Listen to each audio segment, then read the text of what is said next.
Well, hey, friends, and those of you that are here live, thank you for jumping on. I know it's last minute for some of you. Some of you, we've had these conversations and it's not new. And for those of you that get to watch the recording, this is a very special and sensitive moment for me. This is a big turning point, fork in the road for my life. And I'm coming from it with a lot of gratitude and optimism because I know whatever happens is going to be good. I'm not sure which because there's two very distinct paths. So we're going to talk about that today. I'm kind of giving it up to spirit. Um, and basically, what we're going to do is I'm going to take a few minutes to go through a little bit of the story, like the history, the memories we've had, and where we are now. And I'm going to give you an update of what the current situation and those two options. Option one is basically I'm going to find the next steward of this property. They're going to carry the torch and they're going to be the next caretaker of this beautiful land. But I've also been in conversations for over a year with a handful of really amazing people that have the same vision and they want to do something like this. And we've been talking about how we could collaborate and partner. So within the next few months, the property is listed, so it's on the market. So the next few months, I'm going to be talking to the investors and fielding fielding offers. We've already had a couple of showings. So this is really just a chance for me to let my community know because if I do sell, I would love to sell to somebody who has the same heart. I would love to find somebody who can carry the vision. John is a great example of that. He's got something like this that's been on his mind for many, many years. And someone like him could be the perfect partner or the perfect torchbearer. So let me just go right into the fun part, which it might be a little emotional. I mean, Troy and I were talking about the other day. We got a bit clumped, just kind of thinking about all the times that we've had and all the good stuff. But let's celebrate. Let's do a little walk down memory lane. And this is me at the beginning of my journey when I first got Sierra Sanctuary 10 years ago. It's almost exactly 10 years. It was March 15th, it was April 15th, 2016. So we're going to kind of go through the history of the people, the land, the fires, all the stuff. And those of you that have been here, I think everyone except for maybe Ranch has not been up to this property. You know it's magical. When people walk on here, it's healing. That's why we call it the sanctuary because a lot of healing takes place when people come up to this land. The mornings, the evenings, the middle of the day, it's amazing. And we're only 20 minutes from the lake, which is, of course, another sacred, beautiful place to go. So the location of this property, just being in the mountains, surrounded by if you have forests and animals, and we've got bears, we've got deer, we've got bobcats, we've got a lot of birds. So it's really wonderful to be out here amongst nature. And pretty much anyone who's been on this property feels it, like right when they get here. But I bought this property really to build community. And so one of the first things I did is I gathered my bros, my moon warriors, and we got together and we started doing our own work. And part of the reason was is that we wanted to heal ourselves since we'd go sweat, we'd do ceremony, we'd have indigenous teachers, we'd have local teachers. There's Jose in the picture, Delac, Brian, Bruce, all of our Native American Paiute friends. Teaching us those traditions and doing the work, but also preparing the land while we're getting ready, we're getting the land ready. We're building the outhouses. We're getting the tents ready. We're getting the grounds ready. We're preparing it for the women's festival. Because whenever we would do these, we would have the men's retreat first, and then we'd have the sovereign women's festival afterwards. And then we do the co-ed. So this is a great picture of one of the ceremonies we had, our men's group, we had a Wachuma ceremony. We had different elders come and teach us. And here's some of those elders. There's Del Bigtree, who's Native American. He's also a very well-known TV personality. Delac, who's local Washoe. Jose, who's our Mayan timekeeper. And Bruce and his buddy Brian, who are local Paiute guys who teach us all. And they always share their wisdom, their songs, their medicines. And we just had so much great stuff. And the land, once we get it ready, the land does the work. Like you just bring these beautiful goddesses together. And I want to take a special moment to, comment on Marina and her leadership, and her and Emily, Troy's fiance, and Renee got together and built this festival over a series of years. It got bigger and bigger from 75 to 150 to like 180. These women were just doing some amazing beautiful stuff in the forest. They'd have a kids camp and they would dance and celebrate. And then usually in July, we would have the By the People gathering. And this, I got to call out a special couple of people. We have Ross and Ty and Shelby and some of the core people that really helped us build this. And we put together a volunteer group of people that came up here and we just created this amazing space. Music, big shade structures, squish, dance floor, workshops during the day, special ceremonies, night dancing at night, live music, DJs. It was amazing. And we had this one spot called the Honey Pot, which is our little dome gathering spot. And then we'd have all these special little workshops there, special tea lounge, nighttime. It was amazing. So I want to thank everyone. We have some serious talent in this community. I mean, you think about it, Reno, ecstatic dance and all the performers that we have. We've had dancing, we've had aerialist. It was amazing. And then we have all the fun stuff in the cabin. Every once in a while, we'd have a workshop, we'd have a couples retreat, we'd have a business meeting, we would have a ceremony for Christmas or celebrate somebody's wedding or somebody's birthday or there's always something fun happening. So we've had so many great memories in this cabin. And then outside, nature. This is a little quick video of me and some of my bros doing some backcountry.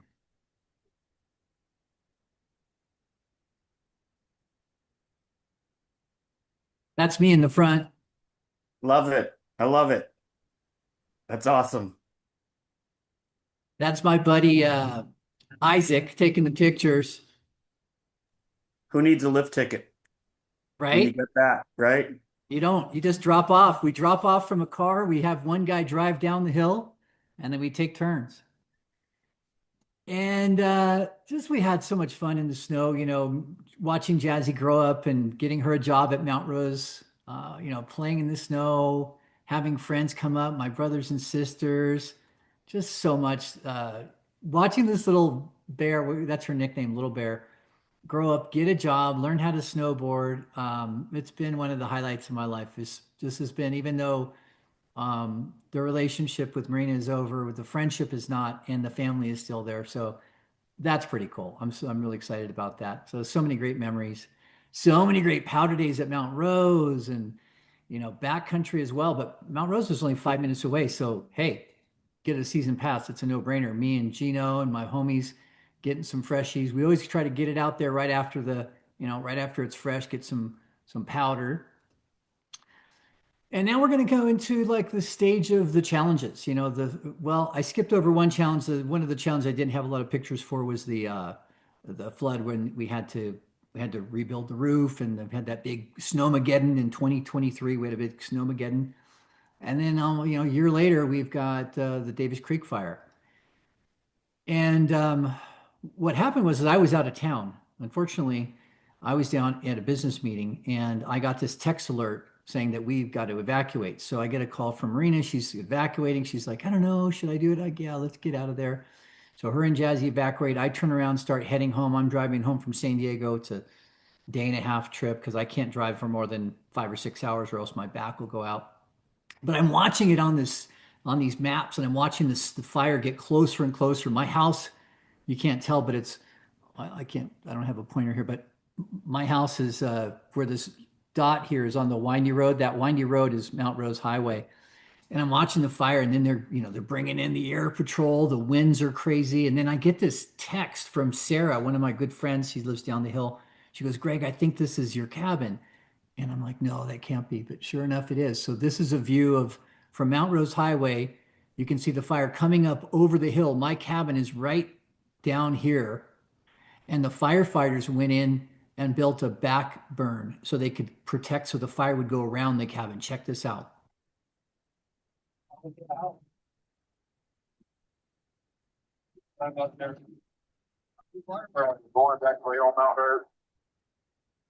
So they're burning right behind my cabin. This is my backyard. Behind my cabin, there's my garage. And they went in there and they did the burn so that there would be no fuel. So when the fire got there, they could fight it. The other thing they did is they dropped their pump into my creek and they kept filling up so that they could fill up I got people in the waiting room. Hold on a second. I got to let some people in. Sorry, guys. There we go. Um, so what they did was they didn't have to leave the property. They could just take the truck, fill it up, and then keep fighting. So they made the last stand at my property. Not only did the cabin survive, but they did a back burn right from the creek. So the fire didn't go past my property. It stopped at the road and it stopped at the creek. And uphill from me is Sky Ridge and Sky Tavern and all these other communities. You know, the Renner compound would have been burnt. So they really made this last stand. So thank God they were able to fight the fire, protect the cabin, and protect the people above me. So after that, we started our cleanup. We started clearing the land. You know, thank God I have the Bobcat, and we had a bunch of friends come up, and we lost a lot of stuff. We lost a lot of brand new equipment. We lost the sweat lodge. We lost the festival space. Most of that got burnt, but the community really turned up as they always do, and they came up and really helped me out. And we were able to save what we could and be prepared. And then we started working on, you know, cleaning up the land. There's some trees that you got to remove because they're hazardous. They might fall. There are certain trees that are close to the house. There's certain trees that we started chopping down. So me and Evan and Troy and some of my volunteer friends would just come up. I got a lot of friends that know how to use a saw. Thank God this chainsaws, you know, people know how to work out here. So we got a lot of work done. And then I also hired a crew. And Troy, who you're going to hear from in a second, is building a house. And so he had this great idea of harvesting the fir from my property, sending it to his buddy who has a mill, and then milling it into wood that he gets to build his and his fiance's house with. So I'm super excited about that. And we've got a bunch of wood actually too. So if we end up doing the build, we have a ton of wood to be able to harvest and use for the cabins and for the development. But going back to the cleanup, you know, the crew shows up. We got this awesome group called the Sugar Pine Foundation, and they sell us these little saplings, and we get the crews together and plant the trees, and we plant seeds for shrubs. And you should see the ground right now. It's really coming back. There's a lot of green. It's pretty amazing. So I hope you guys get to come up and visit. But we got a bunch of volunteers. We got some free seeds donated. We started planting the seeds. We got the kids up here. We're teaching them how to pray, how to offer tobacco, how to be a good steward. It was super cool. And we named them all. We have planted 150 so far, and we're going to be planting a whole bunch more once we clear some more of the dead trees out of the way. You know, and I look back on this property and I've had so many great memories. I just had my mom and her boyfriend up here a couple weeks ago, and it's so special to host people up here, and I never get tired of it. And the labyrinth survived, so there's still lots of good prayers to be done up here. There's actually a ceremony this weekend. If you're interested, hit me up. And then we're rebuilding the sweat lodge next weekend. So, you know, we're not giving up. The moon is still rising. The medicine is still strong. Uh, I haven't sold yet. You know, something's going to happen. It feels like this is a new beginning for me. I feel like I'm the Phoenix Rising. I guess you guys like my little uh, sexy figure there and my little long hair, but the Phoenix Rising really does represent kind of metaphorically what's going on for me right now. Is I feel like there's something new, there's something big. I think that I've been tested and challenged for these last several years. And thanks to you guys, you've helped me survive. I mean, I couldn't have done it without the land, without all my community. But I do feel like something fun and easy and exciting is ahead. So, not sure what, but I'm giving it up to Spirit. And those. And by the way, if you guys want to know what the website address, it is thesierrasanctuary.com. Okay. So this is the landing page. Alex is from Sotheby's, great guy, very experienced, local skier, outdoorsman, um, good friend in helping us here. So, Alex, where should I take him? Well, I mean, really, the that website will kind of give you the full background on the property if you haven't already given everybody all the information. And it sounds like most people already know it and have visited and know the property well. So, really, it's just kind of spells out the offering. And Greg, I don't know. We still haven't gotten word back from Northern Nevada MLS if we can do two listings, one without a lot. So that's the only thing I think that you won't find on that website right now. Okay, let me describe that then. So the primary offering is all 40 acres. The featured house is the one that's built and developed as the cabin. That's 20102. The listing price is 3.3 million, but it also includes these other four properties. So let's just kind of go through the listing with the home first, and then we'll kind of go through some of go through the other the raw lots. So this is the living room, beautiful, very spacious. There's an upstairs. This is where I'm at right now. This is my office. And then there's a little temple space up here. There's a master bedroom, fireplace. Beautiful, beautiful place. Those of you that have been here, you know it.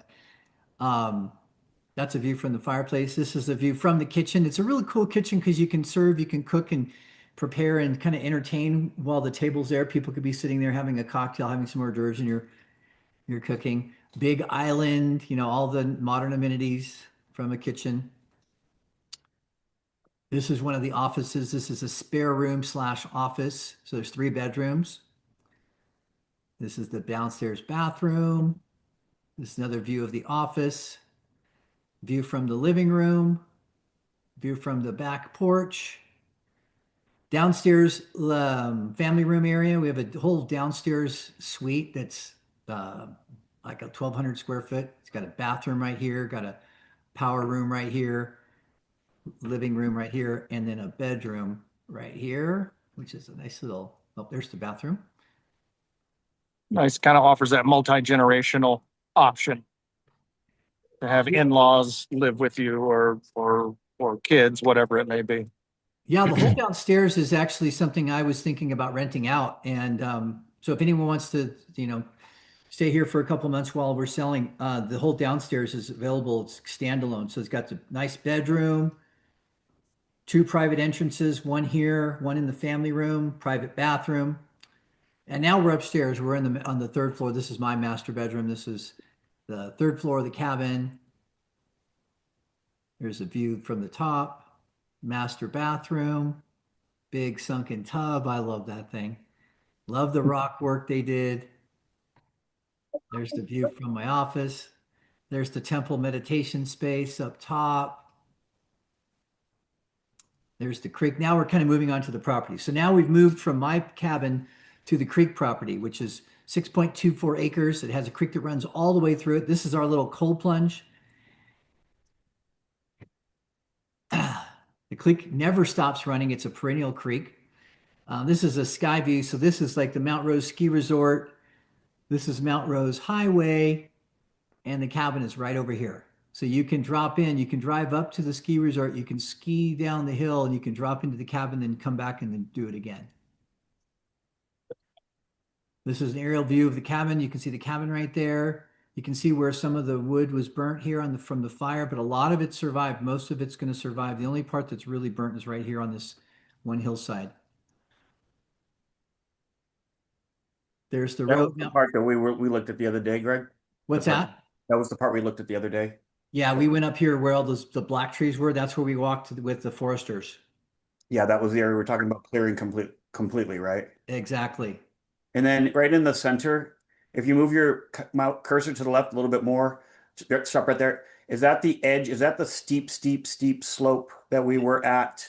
Exactly. This ridge right here falls off and goes very steep down to the creek. The creek forms a valley. So this is the creek that's in the middle here. So it goes downhill and uphill here. So this is all the valley following the creek line. And this is the road, Mount Hibbett Trail. This is the road coming up. Yeah. You come past the cabin, you go off the road, and then here's that big turnaround, which you can't see because it's covered. And I didn't get to see the whole thing, but was that area on that, and it's shaded right there right now, but that area that's on that slope, was that pretty much entirely burned, or did I? No, Just the ground.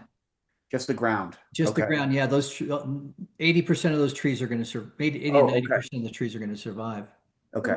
Gotcha. But this is Thanks. the first 6 acre lot. This is this 5.9 to be exact, 5.9 acre lot right here to the right. You drive in, there's a little driveway. There is a pad built right here, one big pad here and another big pad up here. And this one has a well. So this one is ready, pretty much ready to build that first lot. This is another view of the road following it. And that's maybe a good time to mention that's the one that for 2.5 million is the house plus 2 lots minus that one 5.99 acre lot. That's right. The other way, there's 2 ways I'm willing to part with the property. One, sell all 40 acres for 3.3. The other is to sell 3 of the 4 acres. So if I were to keep one of the lots, it would be this lot. It would be this the 5.9 acre lot with the well. Sell the other 3 lots, including the cabin, for 2.5 million. And so if you want to go over any of those questions, that's one of the reasons we want to do this. We wanted to give you to meet Alex and Troy, my 2, partners. And if you want to set up a call, we're going to hook you up with Alex and you can, learn more about this. So that's the house and the cabin. Alex, any last comments you want to say? Because I know you want to get back to your No, that's great. I mean, it's nice to meet everybody. And if you have any questions, please reach out and I'll do my best to not be at a track meet so I can talk to you. I'm going to put up a QR code that you can screenshot, which you can get a hold of Alex. He'll take you to the website, or you can just remember this simple website, thesierrasanctuary.com. Thesierrasanctuary.com. You can get his phone number there and meet him there. Yeah, All right. we're Thanks, Alex. easy to reach. And Tom is your backup. So he's got a partner, Tom, who's also available to show Yeah. the property or answer questions. Let us know what you need. Thanks, Alex. All right, we're going to move on to the build option. And this is the option that Troy and I have been working on. It's very exciting. We're going to be going over what we call the pitch deck, which is a kind of a abbreviated version of the opportunity as an investor, what you would be getting yourself into, what's the potential. So let me share my screen and we'll go through that. And then we'll open it up for questions. All right, here we go.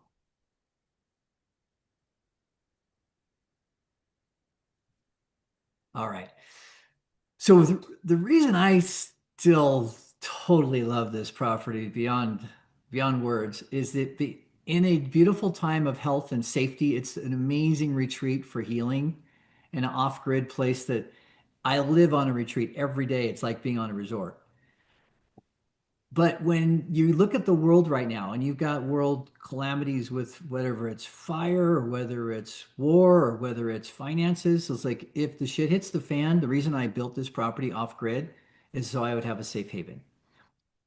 And really what I want to do is no one wants to be on a safe haven by themselves. And that's why it's weird right now because I'm up here by myself. And so what I really want to do is if I'm going to build this, I want to build it with a team. And so what that would look like is building a off-grid boutique eco retreat center with short-term rentals. STR stands for short-term rentals. So the idea is I would contribute 3 of the 4 lots, 29 acres. I would keep the lot with the cabin. Instead of keeping the well lot, which is this one here up on the top right, I would keep the 10-acre lot with the cabin on it and live on it and be the on-site general manager. So I'm going to donate about $2 million worth of land and about $100,000 worth of timber. And what I'm looking for is partners that can meet me, invest, and cover the development costs, which is 1.95 as well. So the total project is about $4 million, just round it up. Now, the 4 pillars of Sierra Sanctuary have always been healing the nature, healing the forest, being a regenerative forester, regenerative health, doing wellness and health, and doing events. But it all leads, those 3 things lead to the big cash cow, which is the retreat rentals. So by building rentals, this would basically become the office. I would live here, I would be on-site manager, I would kind of have a head office, but we would be building cabins that could rent to other people. So what does that look like? Well, it would be 4, I'll show you pictures in a second, but we're going to build 4 A-frame luxury cabins. They're officially called DADs, detached auxiliary dwellings. And one of the cool things is if we keep this simple and we don't have to change a lot of permits or get special zoning or anything like that, we can just use standard general rural permits, which is by right. We don't have to get any special. We could just follow the current parameters and we could build a, a, a DAD on the bottom right. You can see we have an A-frame.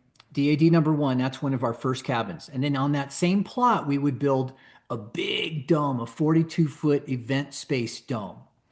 So we would be able to rent that for Airbnb, but also more valuable for big events, weddings, ceremonies, etc. The next lot over would be DAD number two, which would be by the well. And we would have the cabin there. We'd have the sweat lodge and a little teepee for camping. So this is going to be kind of the Native American village. You keep going around the corner and you get to the current parking lot where a lot of us park our stuff. We always park down there where the equipment is. That's where we're going to build DAD number three. We're going to build another A-frame cabin, put in a well, and the DAD 4, which would be on my lot, the 10-acre lot, I'm going to rent that little pad to the partnership, to the LLC, and we're going to build on my land. So I'll maintain the ownership of that 10 acres, but I'm going to lease long-term lease to the partnership so they can have the land there. And we'll do the same thing for the parking lot. We're going to build a parking lot on my 10 acres, and I'll rent that space to the partnership. And then what we're going to be doing this summer is while we are getting the permits and getting ready to build everything and getting the foundation, we're going to harvest a bunch of trees up here at the top of this page. You can see where the tents are, where the festival space used to be, where the turnaround is. That's where all the harvesting is going to be this summer. We're going to be harvesting the whole top 20-30% of this picture and turning that wood into both firewood that we can burn, but also, and we could sell and that we can use, but also timber that we can have milled. And then while it sits and cures this year, we can turn it into the cabins, into the structures that we need next year. So let me give you a vision of one of the things we want to do is make it super easy. So we found kits. So we found these A-frame cabin kits. There's a big one that is almost 1,000 square feet, 968 square feet, 2-bedroom, 2-bath.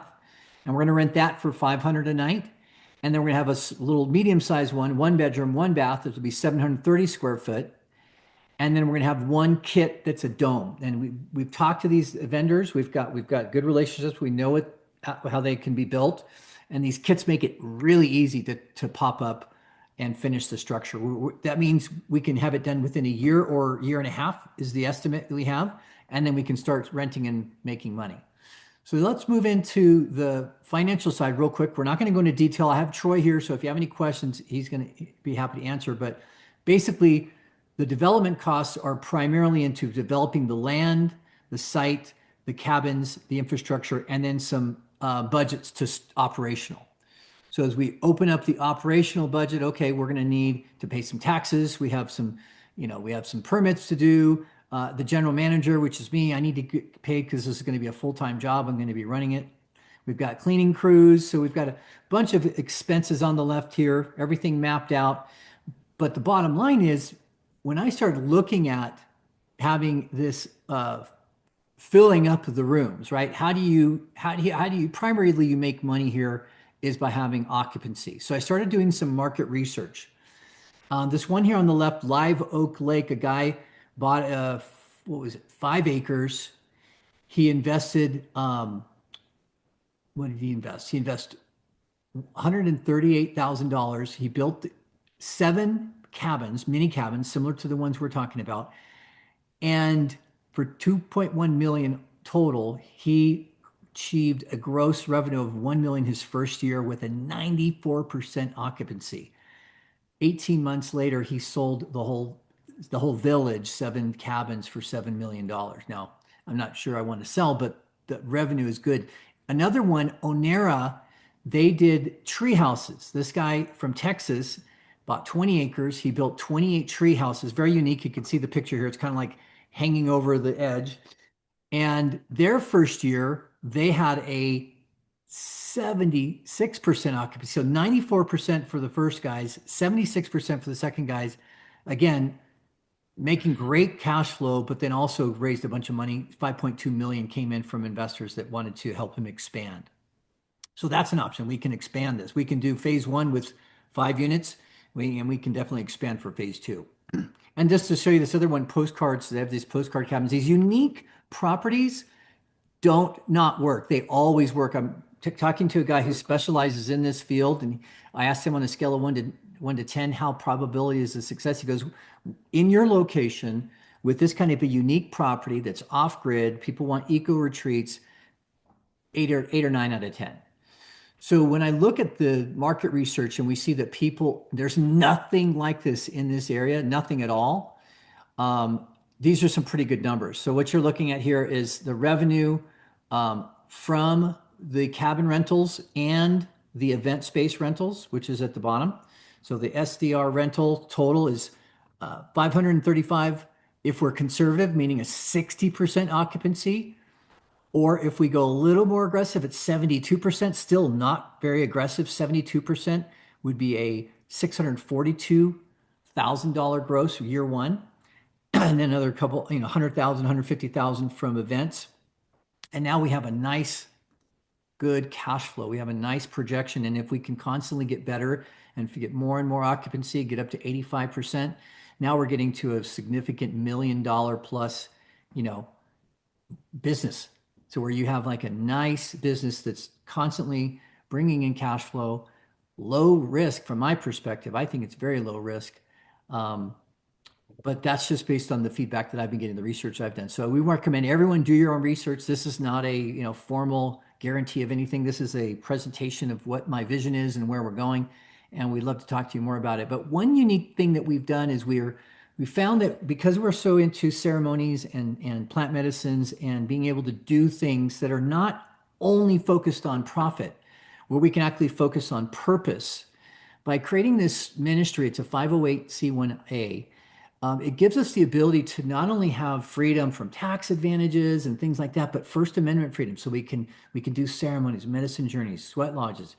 We can, yes, we'll take advantage of some taxes, but we can also do donations and we can raise money and we can do special things for our first responders and our veterans. We can have charities and fundraisers and, people are donating. So this is really something special, having that church entity. But then there's one more thing I want to finish before we kind of open it up for questions is that, that what if scenario, if you have to bug out and you have to hunker down and you have to have a place, you need power, you need water, you need heat, you need food, you need shelter, and you need some food. And so the plan for this would be is the owners, people that are coming in and investing, are going to come in minimum of $100,000. And the lead investors will come in with $500,000 or more. And people that come in on a higher level will have first right of refusal for one of the cabins as we finish these cabins. And if there is an oh shit situation and people need to bug out, the safe haven will we'll close the rentals. We'll give the partners first right of refusal. Those people that can come here and stay with their family until things normalize. The last part here is that when we build this, the real goal is to build something that can be a legacy and that can last for decades and hold on to it. So that's there is really primary exit strategy is to hold it and make it be a cash cow and keep growing it and maybe have satellites.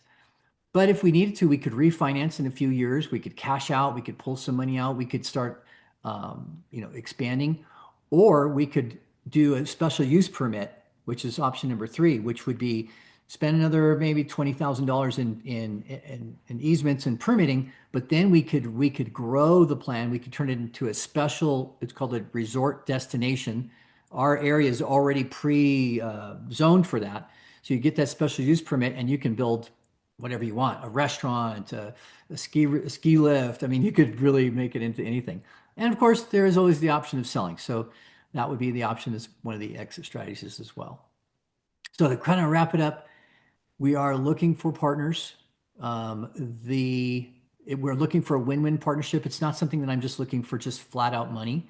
I want somebody who really wants to live up here with me. I want people who really want to at least come visit, at least a couple of, weeks out of the year, come visit, come to the events, maybe lead some events. A lot of the people that want to do this are leaders and healers. So I'm looking for those people that are leaders and healers and maybe want to see something special like this happen. What we're going to do is basically connect you with Troy and myself. We'll set up a call. Make sure you review all the material. We have on the website that you registered for tonight.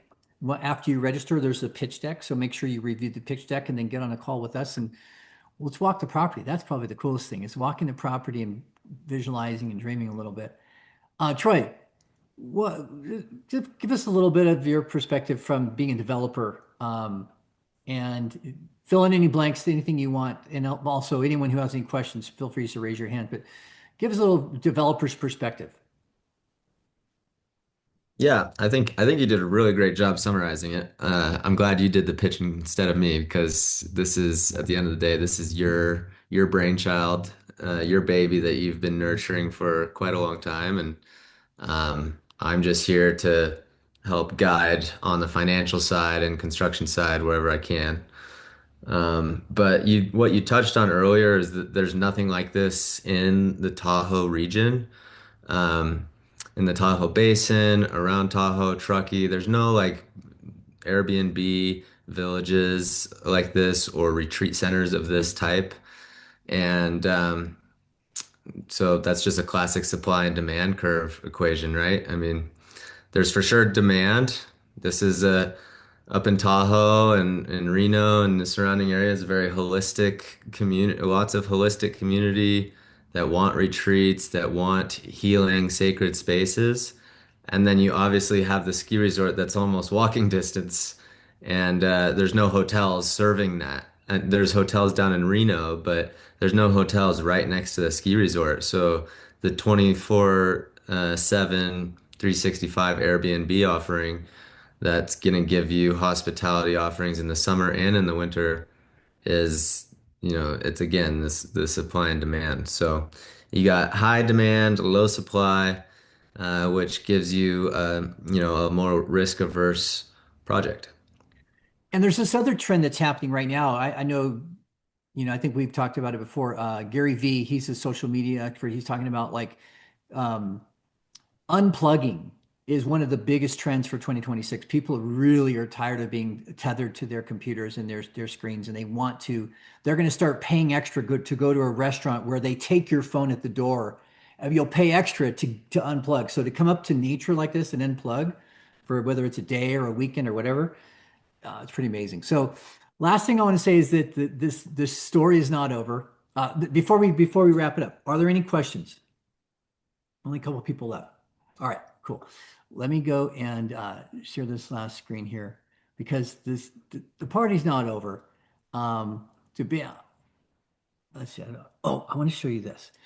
So part of the listing, I'm listing not only the land but also this equipment. So living out the mountains, this is a workhorse. It's a super valuable piece of equipment. It's a Bobcat S650. It's a high flow. It's got brand new tires. Got chains. You're going to need those in the wintertime. Got the hydraulic high flow, got a fully enclosed cage with the heater. It's nice. Lights in the front, lights in the back. This is also a super important piece of equipment. It's a professional 7-foot snow blower with an auger, fully remote control Bobcat, only a couple years old. Great piece of equipment. Grappling winch, you can grab rocks and shrubs and trees. Of course, every Bobcat needs a bucket. And then on this one right now, we have the forks, which is to move stuff around and tow stuff. We also would be open to selling the snowplow. Has a nice, beautiful, this is a Western Pro V. It's got a great setup. Got a nice little easy attach system. You can clip it off and put it on. It's got its own feet. It's a nice system. Truck, I'd be open to selling truck as well. I'll put that up in the package. And these are some chippers, brand new. It's only been used for, 10, 20 hours. Wood splitter and other chipper that needs a belt. The belt is broken, you can see there, but it's good old, strong little chipper. This is a winch and standing lift. And that's our whole equipment stack. Bobcat, blower, attachments, snowplow, and a couple of wood chippers, and make sure we get a lot of fun in there. So here's the screenshot. Take a picture of this. This is the QR code. How can you participate? Well, if you're interested in investing, send me a private message, and me, you, and Troy will get on a call and we'll talk about it. We'll walk the property and see if it's a good fit. If you're interested in buying the property and taking over and carrying the torch, grab this QR code or go to thesierrasanctuary.com. Contact Alex, ask whatever questions you have, schedule a viewing, and we'll go from there. And then the other thing is, if it's not for you, maybe there's somebody who you think should have seen this. Please, I'll post the video recording as soon as possible. Forward the recording to them, or just make an introduction and connect us. And the last thing, if you're not already, join our Sierra Sanctuary support page. We have a volunteer Facebook group where we talk about events. So whenever there's a new event, like the Sweat Lodge is coming back to life, or we got a ceremony or something like that, make sure you're in there. It's called Sierra Sanctuary Support. I will put that link in the chat right now for those of you that are online. Hey, Greg, what's the timing for investment? Oh, good question. It's now. It's like basically the way I'm feeling into this, Troy, is I'm surrendering it up to Spirit, and God is going to answer the question, what they want me to do. Do they want me to sell? If so, the right buyer is going to make an offer. If they want me to build, then the right partners are going to make me the right offer. So it's kind of like whatever happens first and whatever feels like hell yes. My guess is it's going to happen within the next couple months. And if it's meant to be, it's going to happen in the next couple months. And there's a lot of people that I have, as you know, significant conversations underway with. So I'm more likely that it's going to be one of those people. Maybe someone new will see this and it's like, oh my gosh, Greg, I've been looking for this. But my guess is it's going to be some of the people that we've already been in conversation with. All right. You will see. Yeah, you never know. I mean, I'm just surrendering it. I'm just throwing it out to Spirit. But something that's kind of cool is either way, I'm excited. For 20 years, I've had this little car here, this little picture of me doing a fifth wheel road trip. I wanted to do this when I first wrote my first book, Stoked. So now it's only, 15 years later, I'm going to do it finally. But either way, I want to have a bug out. I want to have a fifth wheel. So I'm excited either way. So thank you everyone for all your support and prayers. I know that some of you have been there for me when I really needed it. And those of you, whoever takes this vision, it's all about community. It's so much about community. And guess what? There's a built-in community. You've got 1,500 people that have come up to this property that will love it, and we'll do this together. Maybe it'll be us doing it together. Maybe it's you doing it on your own, but either way, I'm always going to be on your team. All right, you guys, thanks for joining me. I appreciate you, and I'll talk to you soon. I'll see you tonight, John. Yeah, thank you, Greg. We'll see you tonight. Bye. Bye.